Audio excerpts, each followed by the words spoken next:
Baik, kita mulai acara meet up virtual pada pagi hari ini. Sebelumnya saya mohon izin untuk mendahului. Assalamualaikum warahmatullahi wabarakatuh. Waalaikumsalam warahmatullahi wabarakatuh. Waalaikumsalam warahmatullahi wabarakatuh. Selamat pagi dan salam pramuka. Alhamdulillahirrabbilalamin wa bihi nasta'in ala umuri dunya waddin. Wassalamu ala asrofil anbiya'i wal mursalin wa ala alihi washabihi ajma'in, amma ba'd. Yang terhormat Kak Andi Wijanako selaku founder ISJ dan yang terhormat Kak Ahmad Siddiq selaku koordinator ISJ Jawa Tengah.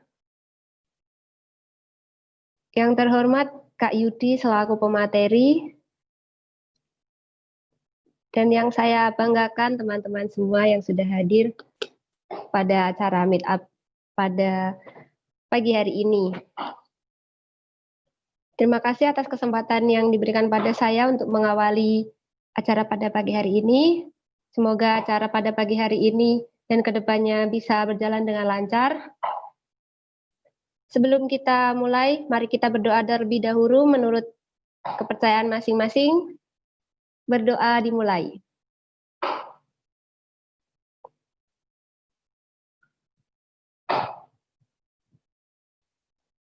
Berdoa dapat dicukupkan. Oke, sebelumnya perkenalkan, saya mohon izin ya Kak untuk memperkenalkan diri. Perkenalkan, nama saya Dida Nur Afifah, ISJ 1167. Ya, singkat aja. Untuk mempersingkat waktu, sekilas untuk meet up kali ini, kenapa kita buat virtual? Juga di saat ini kan sedang pandemi, jadi untuk melakukan meet up secara tatap muka itu pasti masih sulit. Dan sebelumnya kita juga pernah mengadakan meet up yang pertama, yaitu meet up pada tahun 2018 kalau tidak salah, di Semarang. Itu yang meet up pertama. Kemudian ada juga kegiatan kita yang pertama juga, yaitu Squad Journalist Camp yang di Pemalang tahun 2019. Baru tahun kemarin ya. Nah, untuk tahun ini kita melakukan meet up yang kedua, tapi secara virtual. Semoga kakak-kakak semua bisa mengikutinya dari awal sampai akhir. Dan untuk jargon kali ini, ya sudah tidak asing ya Kak bagi kakak-kakak semua. Untuk jargon ISJ Jawa Tengah, kalau saya bilang ISJ Jawa Tengah, nanti kakak-kakak bisa menjawabnya dengan pantang bergaya sebelum berkarya. Kita coba dulu ya Kak. Silakan nanti audionya dihidupkan, kita coba jargon. Oke, sudah dihidupkan Kak? ISJ Jawa Tengah. Pantang berkarya sebelum berkarya. Baik, terima kasih. Oke, untuk pemateri kali ini, kita mendatangkan 3 pemateri. Yang pertama Kak Andi Wijarnako, selaku founder Indonesia Squad Journalist. Selamat pagi semuanya. Halo, selamat pagi Kak Andi. Ya, salam. Selamat pagi Kak Andi. Ya, terima kasih. Oke, nanti untuk Kak Andi akan menyampaikan sedikit materi tentang sejarah, bagaimana terbentuknya ISJ, latar belakang pendirian, dan prinsip Squad Journalist. Kemudian nanti ada juga Kak Siddiq. Kemudian ada juga yang ketiga itu Kak Yudi. Baik, masuki pemateri yang pertama ya Kak, langsung saja. Dari Kak Yudi, sudah siap? Ya. Halo Kak Yudi. Oke Kak. Siap Kak. Oke. Untuk Kak Yudi silakan untuk memberikan materinya. Waktu dan tempat kami persilakan. Ya, terima kasih Kak Dina. Assalamualaikum warahmatullahi wabarakatuh. Salam sejahtera untuk kita sekalian. Salam pramuka. Salam. Salam jepret, salam jurnalis, patuhi dan disiplin cuci tangan pakai sabun dan air yang mengalir. Patuh dan disiplin selalu menggunakan masker. Patuh dan disiplin menjaga jarak aman. Mohon izin saya lepas masker karena saya di dalam ruangan. Salam hormat untuk Kak Andi Wijanarko, ISJ 008, founder ISJ, Kak Ahmad Siddiq, ISJ 1177, koordinator ISJ regional 11 Jawa Tengah. Salam hormat juga saya kirimkan untuk Kak Dina Nur Afifah 1167, Kak Ainun Najib 1198, Kak Mei 1193, serta para kakak peserta Meet Up 2 ISJ Region 11 Jawa Tengah. Yang pertama, saya perkenalkan diri dulu, nggih. Nama saya Mahendra Yudi Krishna, saya member ISJ 1151. Saya saat ini menjadi salah satu jurnalis di tabloid Elemen, satu media massa yang fokus di dunia pendidikan. Saya berkantor di Kota Bekasi, Jawa Barat. Kakak-kakak semua, sedikit saya bercerita tentang kali pertama saya mengenal ISJ ya, dan perjuangan untuk mendapatkan ID 1151 yang luar biasa ini. Saat itu saya meliput kegiatan Raimuna Nasional di Buper Cibubur sekitar bulan Agustus 2017, tanggalnya 13 sampai 21.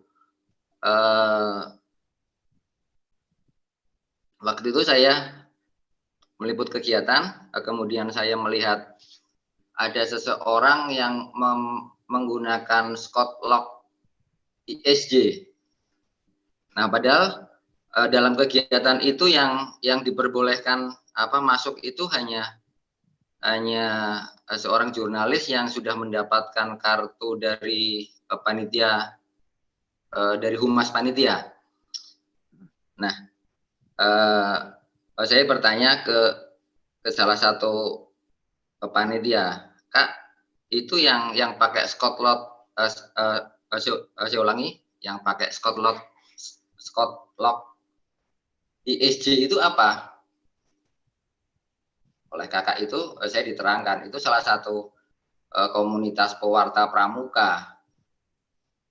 Nah, kemudian pas di tengah lapangan, pas kebetulan saya berdampingan dengan Kak Cahya Diwangkara.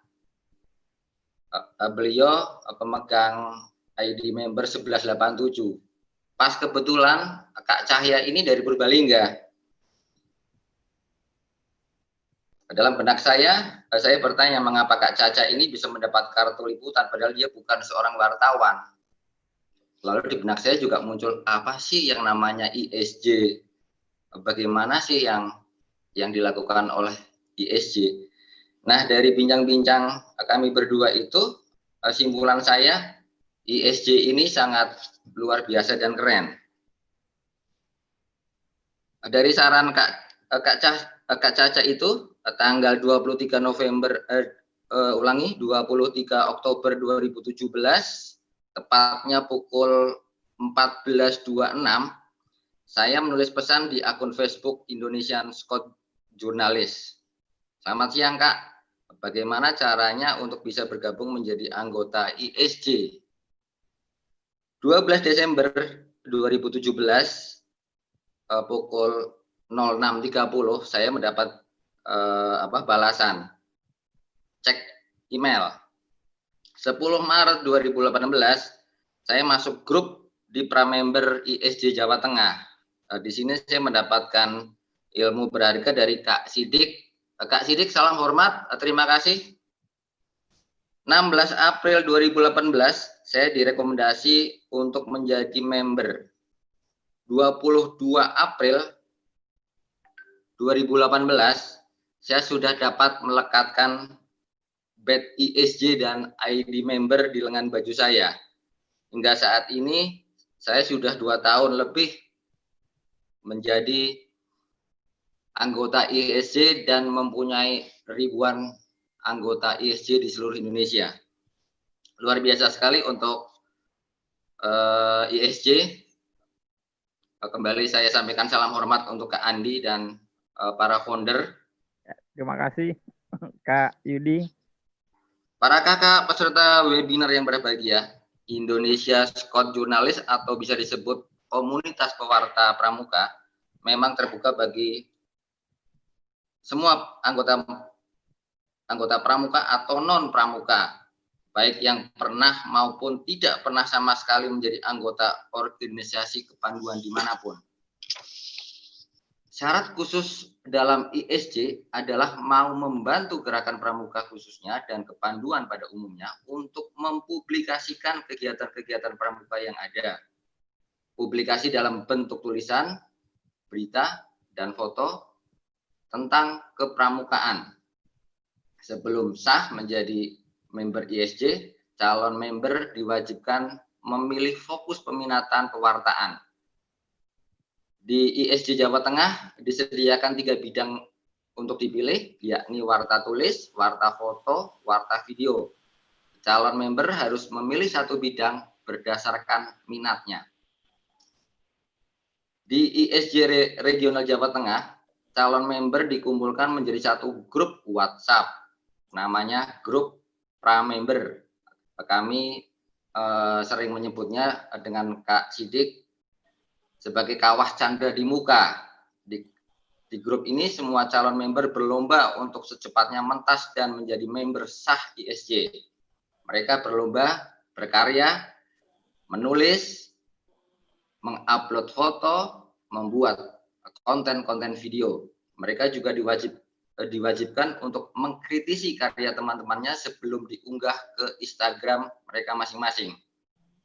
Nah, ketika mereka sudah bisa membuat 1 Instagram atau postingan-postingan di Instagram, maka mereka berhak untuk mendapatkan poin dari Kak Sidik yang nantinya poin-poin itu akan dikumpulkan, kemudian akan dijumlah. Nah, ini akan direkomendasikan kepada Kak Andi untuk mendapatkan ID member ISJ. Memang prosesnya bisa cepat, bisa lama. Ini tergantung rutinitas mereka membuat satu artikel, foto atau konten-konten video. Ada yang sudah lebih dari 1 tahun di grup Pramember. Kalau saya di grup Pramember itu berarti saya masuk 10 Maret. 10 Maret saya masuk di grup Pramember, 16 April saya bisa mentas dari kawah candra di mukanya Kak Sidik ini. Ya, terima kasih Kak Sidik. Lalu di grup ini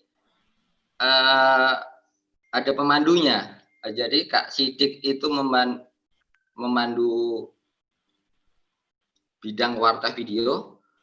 Ada Kak Riko. Kak Riko ini memandu bidang warta foto. Lalu saya memandu bidang warta tulis. Kakak-kakak sekalian, jadi untuk jumlah postingan di Instagramnya ISJ Jawa Tengah itu sudah ada 1.120 postingan yang diikuti oleh 3.260 pengikut.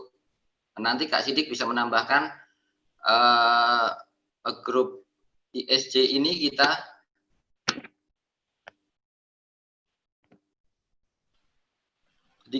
di grup ISJ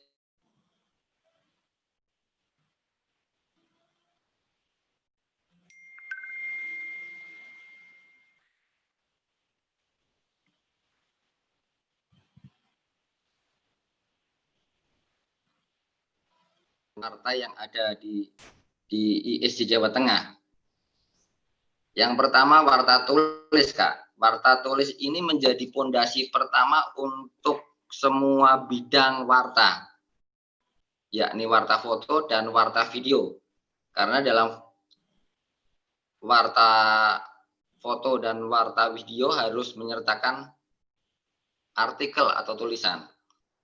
Terus terang saya tidak pernah belajar menulis secara khusus, apalagi ikut kelas penulisan atau sejenisnya. Ilmu yang saya pakai sederhana. Biarkan ide mengalir lalu segera tuliskan. Itu yang saya pakai. Jadi biarkan ide yang muncul di kepala kita mengalir lalu segera kita tuliskan. Di setiap saat, di setiap waktu, di setiap tempat. Kalau ada ide muncul, langsung kita tuliskan. Kalau dulu kan belum ada ponsel ya di zaman saya. Saya kelahiran tahun 1975. Zaman itu belum ada handphone. Paling banter kertas catatan kecil, buku kecil. Kita tuliskan di situ. Menulis adalah pekerjaan yang gampang susah. Gampang karena tinggal menuliskan apa yang terlintas di kepala.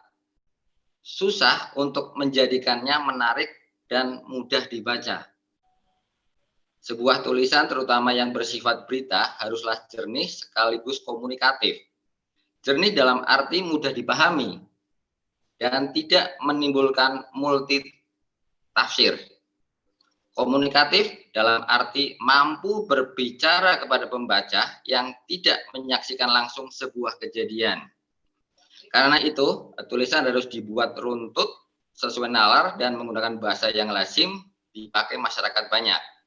Dengan cara tersebut, pembaca akan mudah mengerti dan mengambil kesimpulan dari berita, artikel, tulisan yang dibaca. Termasuk di dalamnya menggunakan kalimat yang singkat dan efektif. Sebuah tulisan harus akurat, terlebih jika menulis berita yang dijadikan rujukan banyak pembaca. Bayangkan, jika Anda menulis satu berita yang berisi fakta yang salah, maka kredibilitas Anda akan dipertaruhkan. Saya ulangi lagi. Jika Anda menulis berita yang berisi fakta yang salah, maka kredibilitas Anda yang akan dipertaruhkan.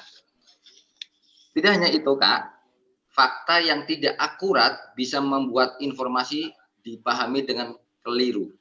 Akibatnya, sebuah berita bukan menjernihkan permasalahan, malah membuat semakin keruh. Jadi, jika Anda menulis menggunakan fakta dan data, pastikan terlebih dulu kebenarannya. Jika ragu, konsultasikan dengan pemilik fakta dan data. Jangan lupa tulis sumber berita agar pembaca mengetahui siapa yang mengatakan dan dalam konteks apa dikatakan. Karena apa, Kak? Hal ini penting untuk menjadi seorang penulis yang bertanggung jawab.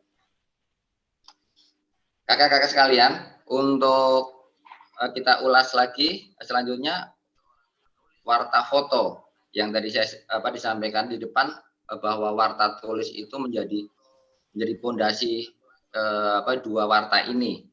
Dalam foto jurnalis, hasil foto yang bagus dari bidikan kamera bisa tidak berarti apa-apa tanpa caption, karena keberadaan caption sama pentingnya dengan gambar itu sendiri.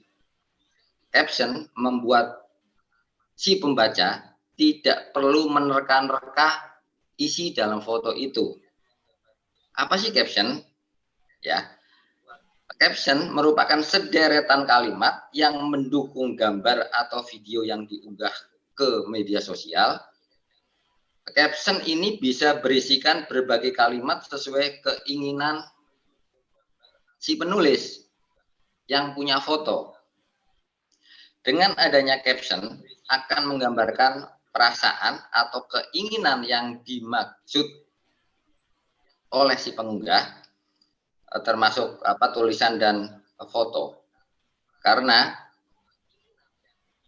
warta tulis memerlukan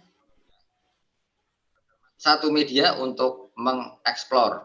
Kaitannya dengan warta foto berarti setiap foto yang diunggah di media sosial atau di website itu harus ada captionnya. Nah, caption itu juga harus menggambarkan satu kejadian.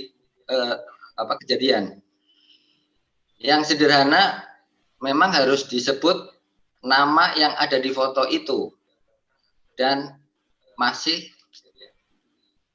menjelaskan apa yang dimaksud dalam foto itu. Karena saya tidak membuat visual, kami contohkan misalkan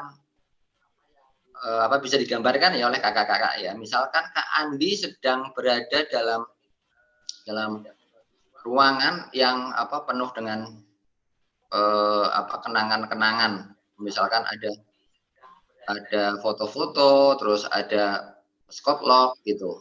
Nah, dalam foto itu harus dijelaskan dalam satu caption bahwa Kak Andi itu sedang berada di mana, sedang apa, pada tanggal berapa, gitu. Intinya caption ini menjadi salah satu keharusan pendukung di warta foto. Selanjutnya untuk yang bidang ketiga ada warta video, dan ini yang ahlinya ini memang Kak Sidik ini kalau di ISJ Jawa Tengah. Halo Kak Sidik, bener ya? Ini ahlinya konten membuat konten-konten video ini. Warta video Kita ini lagi belajar Kak sama-sama. Warta video ini memang bidang yang paling sulit karena warta video ini harus menguasai dua pondasi yang tadi saya sampaikan di depan. Harus menguasai teknik-teknik yang ada di warta tulis dan ada di warta foto. Itu yang paling luar biasa sekali di warta video. Kalau di pramember ISJ ini malah yang terbanyak ini konten video. Katanya lebih mudah, Kak. Nah, padahal kalau menurut saya yang paling sulit ini adalah warta video. Karena mereka yang konsentrasi di warta video ini harus menguasai teknik-teknik yang ada di dua warta sebelumnya. Kakak-kakak yang saya hormati, karena kecepatan update informasi para netizen ini mengalahkan pekerjaan saya sebagai seorang jurnalis. Bener nggak? Kecepatan update informasi dari netizen itu lebih cepat dibanding seorang wartawan. Hanya sayangnya kebanyakan tidak didukung dengan kaidah jurnalistik yang ada. Terutama tidak mengindahkan kode etik dalam pelaporan, terlalu subjektif, kurang berkualitas, dan ruang lingkupnya tidak menyeluruh.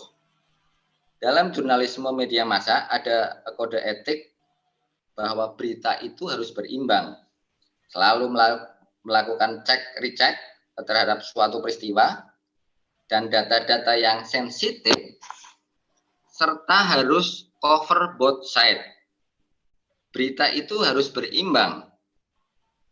Nah, kebanyakan berita dari para netizen ini mayoritas sepihak dan kadang tanpa cek recheck kebenarannya, sehingga tanpa disadari memunculkan berita hoax.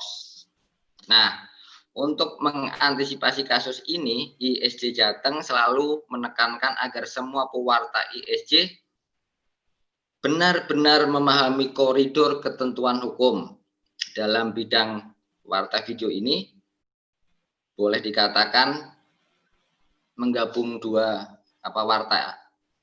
warta tulis dan warta foto tadi. Ya.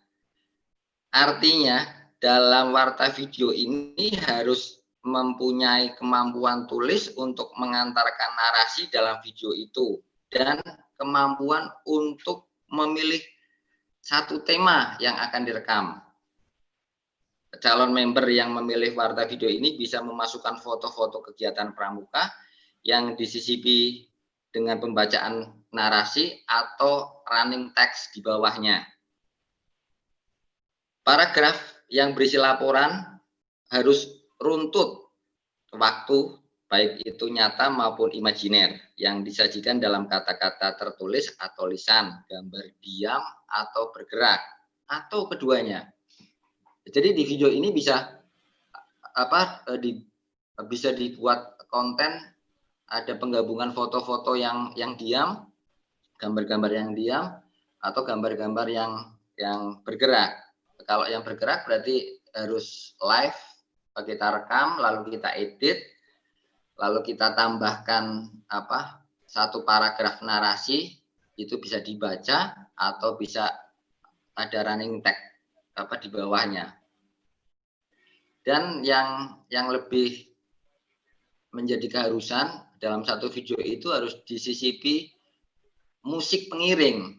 Nah, ketika kakak-kakak sekalian akan menyisipkan musik pengiring, ini harus hati-hati karena instrumen musik ini ada yang sudah mempunyai hak cipta, hak paten. Nah, ketika kakak menggunakan musik ini tanpa seizin si pemilik, nanti konten Instagram kakak bisa kena Kak Dina,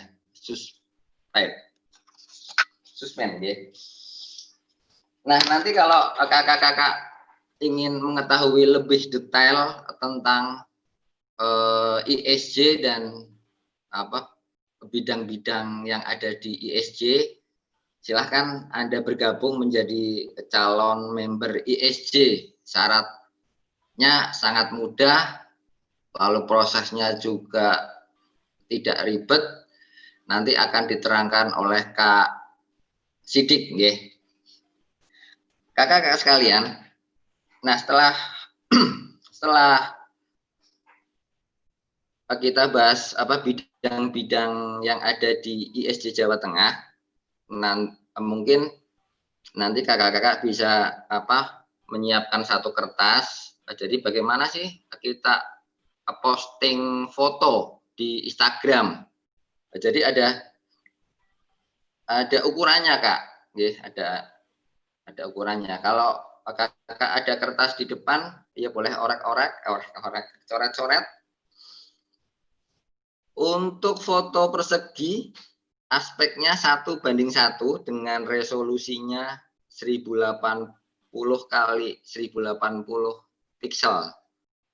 Nah, nantinya Instagram akan mengkompresi file foto yang akan ditampilkan mendekati 600 kali 600 pixel. Lalu untuk foto horizontal, kakak harus menyiapkan foto dengan resolusi 1080 kali 566 pixel. Kemudian untuk foto vertikal, kakak harus menyiapkan ukuran resolusinya 1080 kali 1350 pixel. Nah, untuk video yang persegi ini resolusinya 1080 kali 1080 pixel. Durasi video yang diizinkan adalah 2 hingga 60 detik. Jadi video itu tidak boleh lebih dari 60 detik.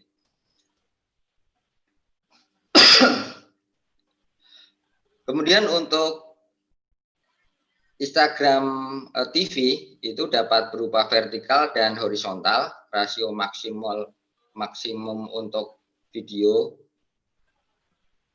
Untuk vertikal 9 dibanding 16 atau minimumnya 4 dibanding 5 dengan resolusi 1080 kali 1920 pixel. Nah, Kak, karena di Instagram ini tidak menyediakan alat editing gambar atau video profesional, maka kakak-kakak harus mengedit gambar atau video di aplikasi khusus, Kak, baik di PC maupun di smartphone. Sulit ya, Kak? Enggak, Ding, enggak sulit. Nanti akan lebih ada satu pencerahan dari Kak Sidik yang memang itu sudah ahlinya membuat konten, ahlinya posting di Instagram. Kak Sidik ini malam hari, dini hari, setelah kegiatan malam di pondok pesantren, beliau mengupload satu foto ya, Kak. Di waktu subuh juga langsung upload foto.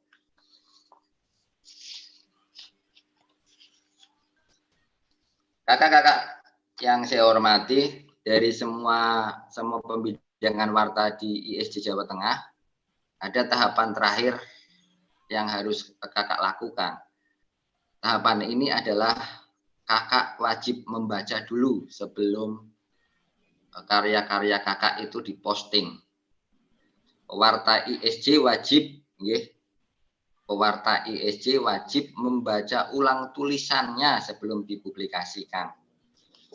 Membaca merupakan proses mencerna dan memahami.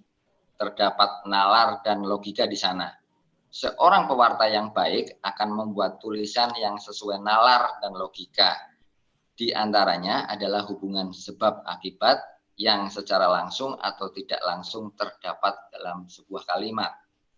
Jadi kakak-kakak setelah semuanya Kak, jadi setelah menganggap karya itu selesai, bukan berarti langsung diposting.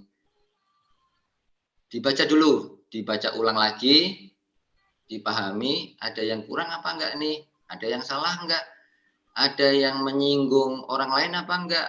Nah, harus hati-hati sekali karena yang dipertaruhkan di sini bukan hanya nama baik kakak, tapi kredibilitas ISJ juga dipertaruhkan ketika kakak membuat satu artikel atau foto-foto yang tidak sesuai fakta. Nah, di sini saya menitip pesan untuk kakak-kakak sekalian. Ada yang dari Palembang, dari Kalimantan. Wah, ini luar biasa sekali, dari seluruh Indonesia. ISJ ini luar biasa sekali, Kak. ISJ luar biasa sekali, hebat. Anggotanya itu sudah ribuan. Mari di ISJ kita mencoba untuk mengeksplor semua minat-minat kita demi kejayaan pramuka. Karena pramuka itu dianggap tidak ada kegiatan, Kak. Padahal luar biasa.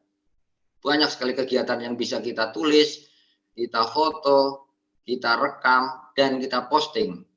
Sebagai informasi untuk warga Purbalingga itu dalam 1 tahun ada sekitar 336 artikel yang dimuat di media siber.